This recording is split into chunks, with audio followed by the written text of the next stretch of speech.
Welcome to the right place. I'm Dr. Roper, and today we're talking about success. The title, How Writing Makes You Smart, indicates that success and intelligence is something that can be developed. You don't have to be born smart. You can be smart and take actions that will move you towards your goals. To go from good to great, you first need to commit to improvement. Then, take a personal assessment. Identify your strengths and acknowledge your weaknesses. As the Beachbody Fitness slogan says, decide, commit, then succeed. That's how you do it. Warren Buffett is known as the Oracle of Omaha. He is one of the most successful investors of all time. He runs Berkshire Hathaway, which owns more than 60 companies, including insurer Geico, battery maker Duracell, and restaurant chain Dairy Queen.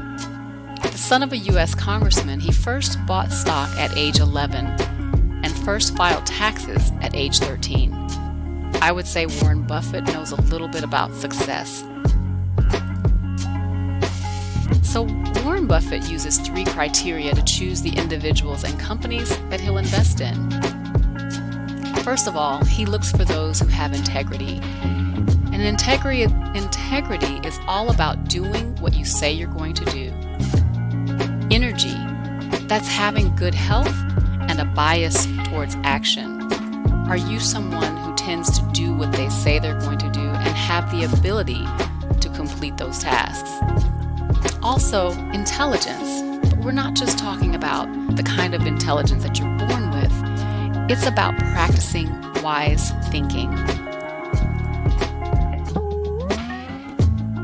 Once you commit to improving yourself, let that commitment drive everything else that you do.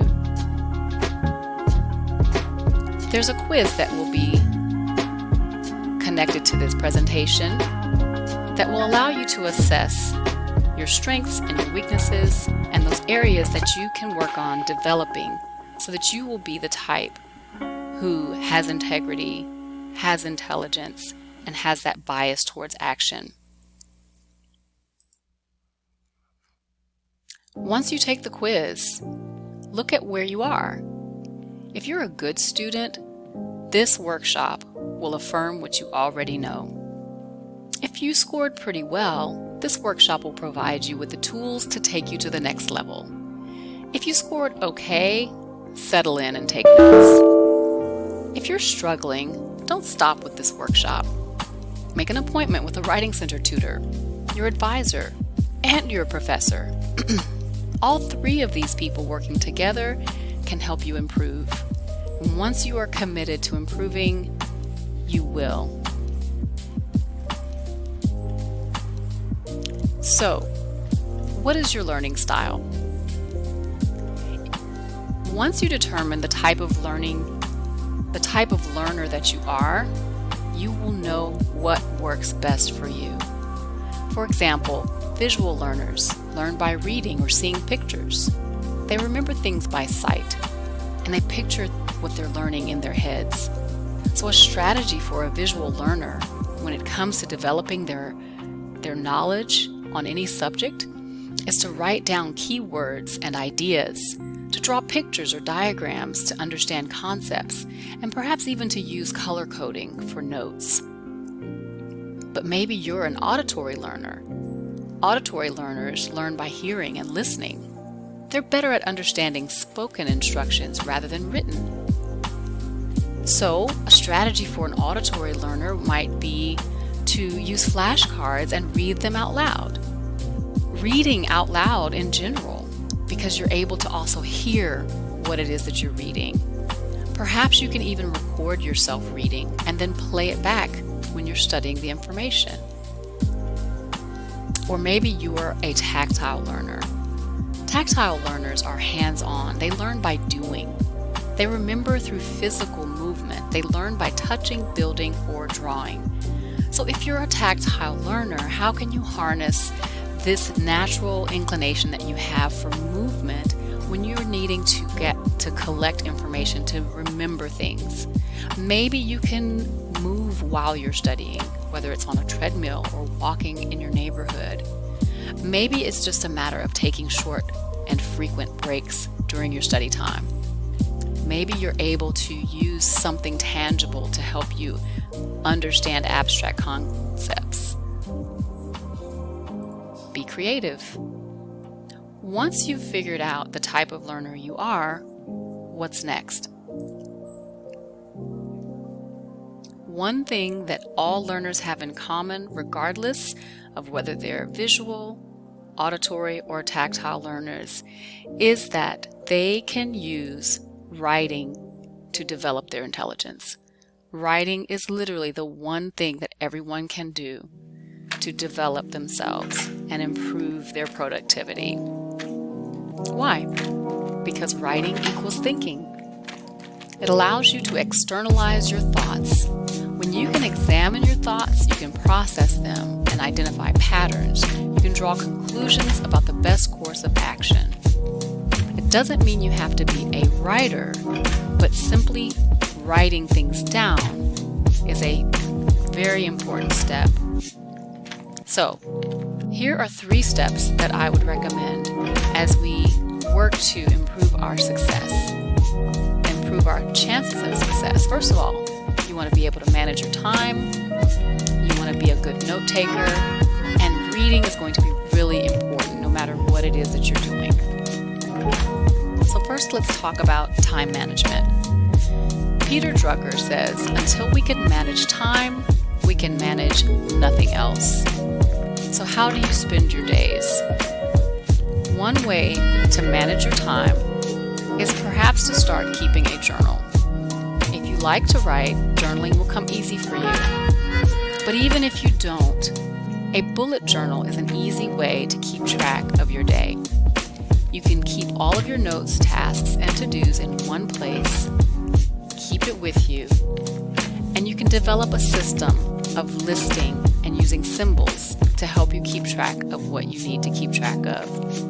I would recommend starting at the beginning of the month with a clean journal and just pick a few basic things to keep track of. The bullet system uses these symbols to identify particular tasks. So the circular dot is simply a task that needs to get done. Putting an X next to that task is a way to identify that that task has been completed.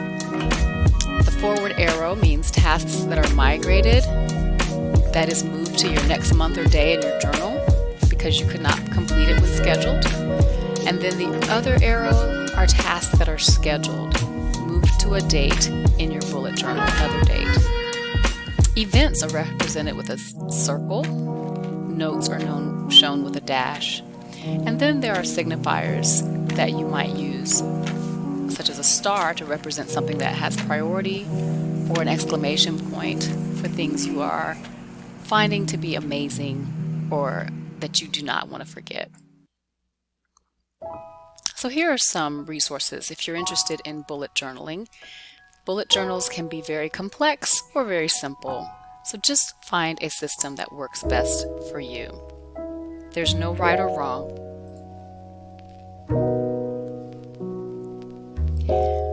Another type of bullet journal is called the Full Focus Journal by Michael Hyatt, who says that to accomplish our goals, we must distill our dreams into daily actions. This type of bullet journaling requires that you sit down at the beginning of the year or at the beginning of a quarter and think about your long-term goals. Once you've established the most important goals that you have for yourself, you can work backwards to determine what are the tasks that you need to complete each month, each day, each week to move you towards that ultimate goal. So while this may take a little thinking at the beginning, at the front end, once you've determined where you're going, you'll be able to actually know the steps that you need to take to get there. We suggest that you think of your goals in terms of the acronym SMART. SMART stands for specific, measurable, achievable, relevant, time-bound. These are the questions you want to ask about the goals that you set, so that you make sure that you are setting goals that you can actually achieve. Here's an example of a SMART goal. I want to successfully pass this course because I need to complete the requirements for my major. I will need to purchase the book and work with a tutor. This is a specific goal, and there are specific elements to this statement that indicate the steps that you need to take. By success, I mean passing with an A or B. So here now you have not only stated the specific goal, but you've determined what it will take to measure your success. And in this case, it is passing the course with a specific grade. The question now is whether this is achievable and what it would take for you to achieve it. So you write that statement down. I can accomplish this by doing what? Now this might be determined by the requirements of the course, at which point you can say, as long as I do all my homework assignments, pass all the tests and exams, and perhaps passing those tests and exams with a particular grade will make this an achievable goal. And then you would need to determine what makes this realistic. Are you able to complete these tasks? And what would it take for you to do so? Then determine the relevance. What is it about this goal that makes it worthwhile? This is a worthwhile goal because completing this course will get me one step closer to earning my degree. This is the right time because what? What is the reason? You fill in the blank. And then when it comes to courses, it's pretty easy to establish the time frame. But regardless of the goal that you set, make sure that you give yourself a specific time period within which you want to complete it. Open-ended goals tend to never get done.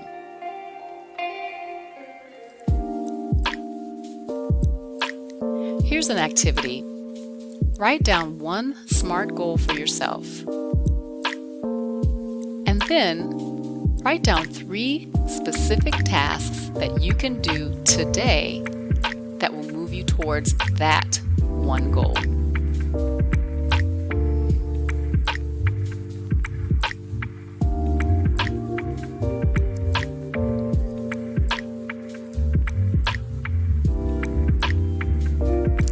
Next, we'll talk about note-taking.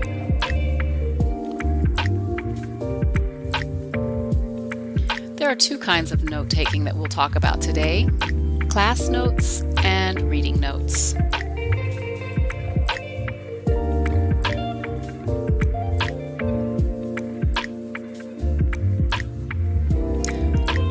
First, we recommend that you go to class prepared. Use a 3-ring binder, bring highlighters, and read assigned material and previous class notes before class. A 3-ring binder allows you to have pages that can easily be removed and replaced in a different order to suit your purposes. Handouts can be inserted into your notes for cross-referencing, and out-of-class notes can be inserted in the correct order. Instructors will frequently make comments like, "This is an important concept," or "Make sure you understand this." Highlighting these notes will help remind you later that this is definitely something you need to do. And when you read material before class, you are able to make note of those things that you might need to understand beforehand and prepare you for any questions that you might have once you get to class.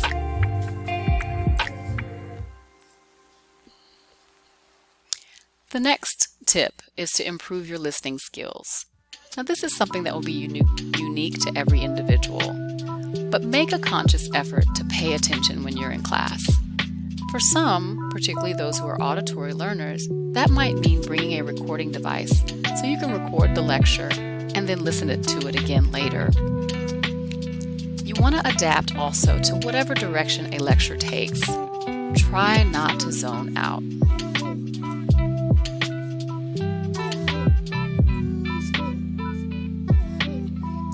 Develop a note-taking method that works for you. Start each new lecture on a new page and leave blank spaces.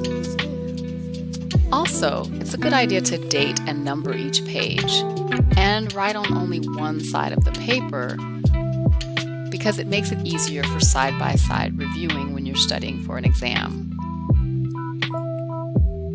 Leaving blank spaces allows you to add comments or note questions later. Also, it's a good idea to make your notes as brief as possible.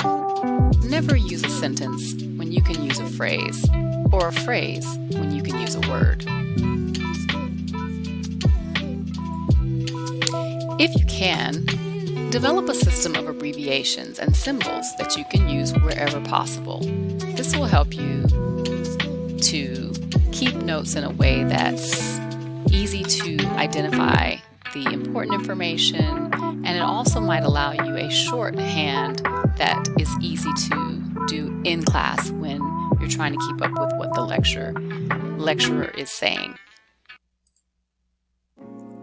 In particular, you want to make note of all unfamiliar vocabulary or concepts that you don't understand. If you create a list for yourself, you can write these words down and have look up the definitions of them later, which will be very helpful when you're studying.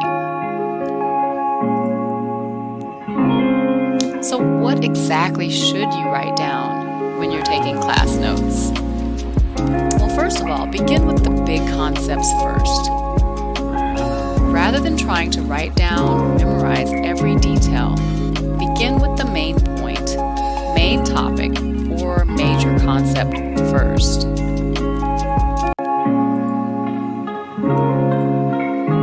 Then fill in with details, examples, or parts that make up the whole.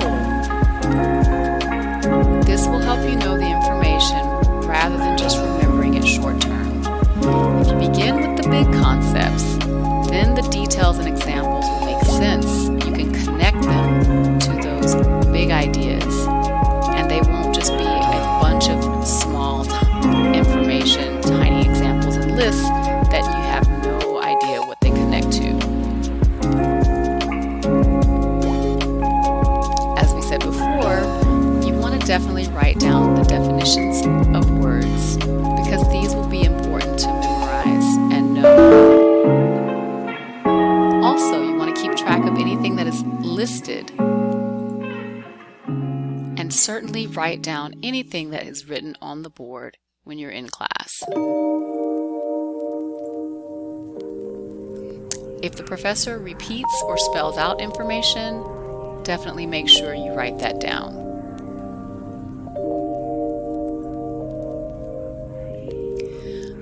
It's also very important to review your notes within 24 hours of your class meeting. That's when the information is fresh and you will be more likely to remember it. Go back over your notes and edit for words and phrases that are illegible or don't make sense. Write out abbreviated words that might be unclear later. Edit with a different colored pen. That way you can distinguish between what you wrote in class and what you filled in later.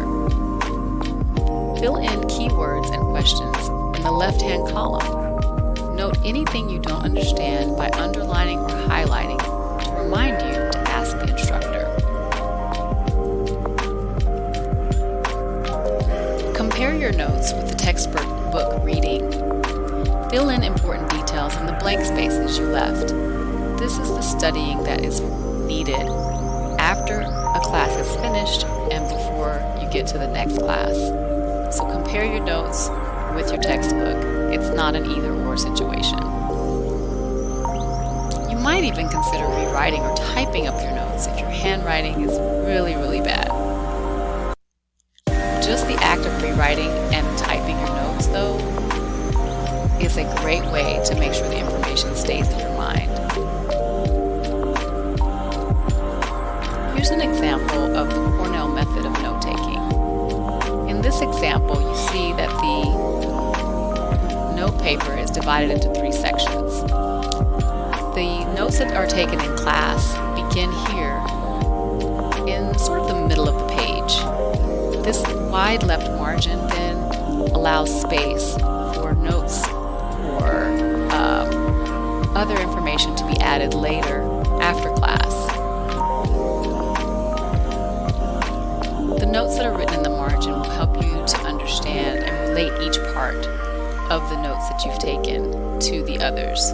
Often, class lectures don't follow a perfect order, so the notes in the margins will help you to sort of order those things that were written down. And then the summary section at the bottom, by not writing your notes all the way to the bottom but leaving this space, you can after class summarize what you remember, what you found to be most important during the lecture.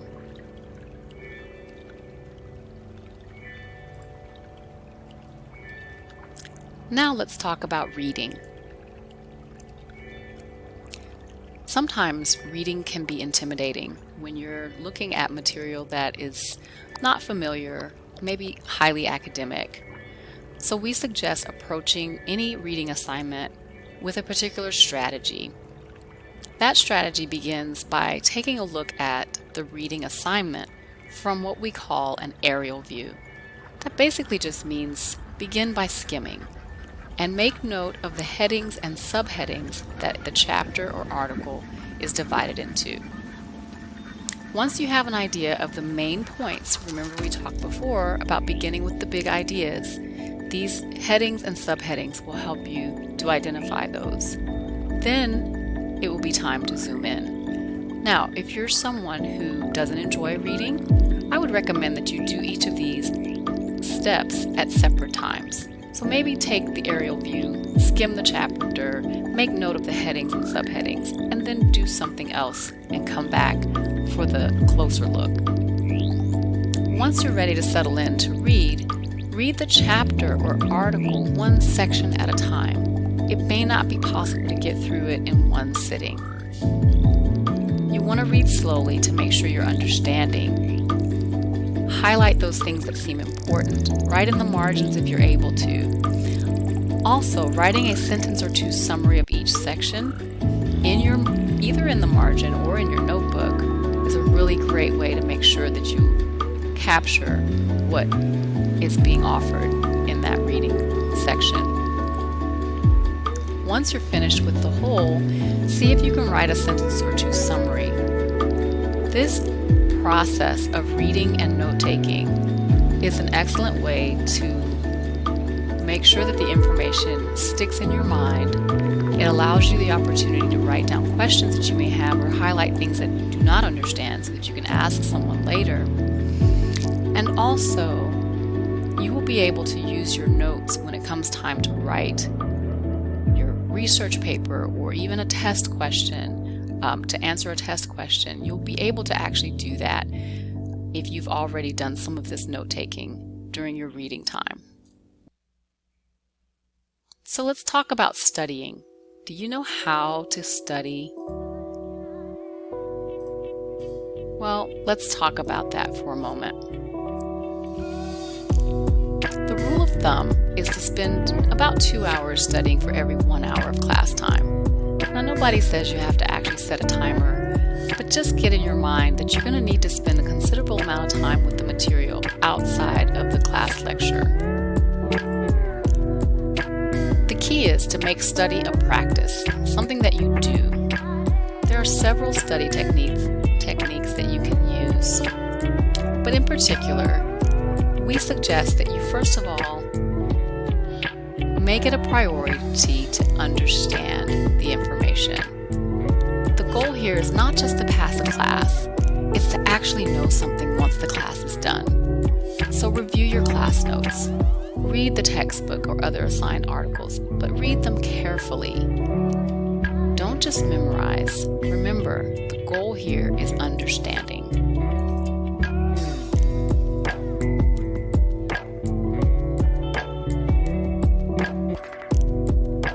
After you've read, ask yourself, what did I just read? What are the key ideas? Can I rephrase this in my own words? Can I explain it to a friend or a 5-year-old? You know that you know something when you're able to explain it to someone else. The next step is working to remember the information that you've taken in. know it sounds redundant, but reread. Yes, read and reread. Go back over portions that you don't understand. Quiz yourself on each section that you read. Convert subheadings into questions. Create a Quizlet. Space out your testing over a period of time. It doesn't do you any good to cram all of this into one day or one night right before the test. Space out your testing in the days and weeks before any test or exam is even scheduled. Doing this will ensure that you actually know the information. And then trust the process. Remember, the goal is to learn for good, not just for the test. Here are some helpful apps that will help you to organize your life, track your habits, and plan your days.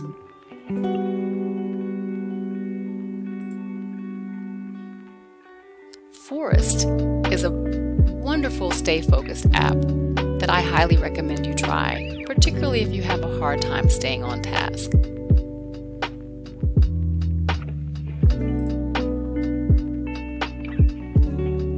We hope that this presentation has been helpful to you. Be sure to contact us if you have questions or need additional assistance. You can email us at thewritingcenteraAMU@gmail.com. Also, follow us on Facebook and Instagram. And don't forget, we have a website. It's on the Alabama A&M main page. Just www.aamu.edu/writing center.